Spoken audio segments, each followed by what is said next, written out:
Children of God, several years ago, I met a pastor turned Catholic, Noe Dora.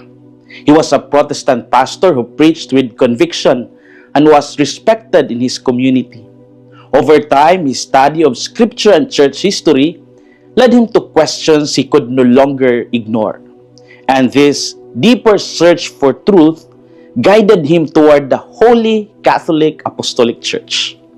To cut things short, when Noe Dora decided to become Catholic, the reaction of his family and friends was intense. Some felt betrayed, others were confused, and many thought he had lost his way.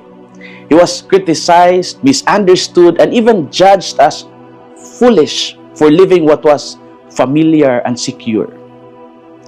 Yet he remained firm, believing that faithfulness to his conscience demands the courage to stand alone.